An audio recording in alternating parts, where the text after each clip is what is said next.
బోయిన్పల్లిలో సోమవారం సాయంత్రం జరిగిన రోడ్డు ప్రమాదంలో సునకాన్ని మల్లేశం మృతి చెందారు.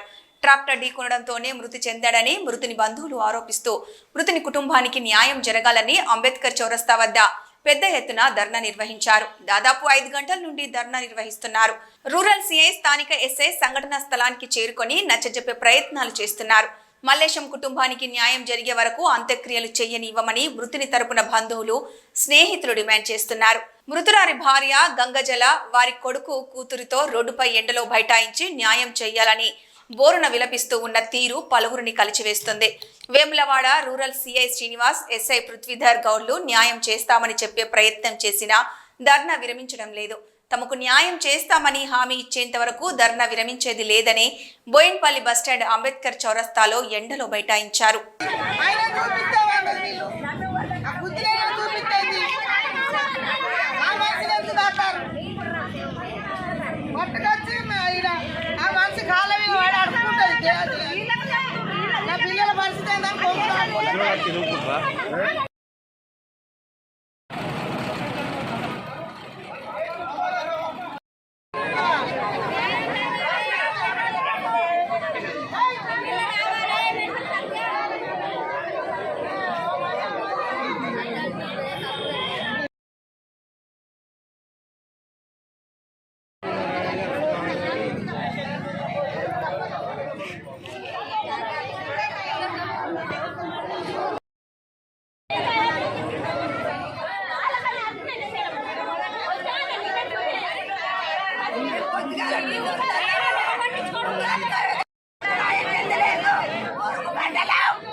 రమ్మను ఏమైతే ఇంతమంది సఫర్ అవుతారు. దానికి కూడా మంత్రం ఉంటే చెప్తున్నాను.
అంత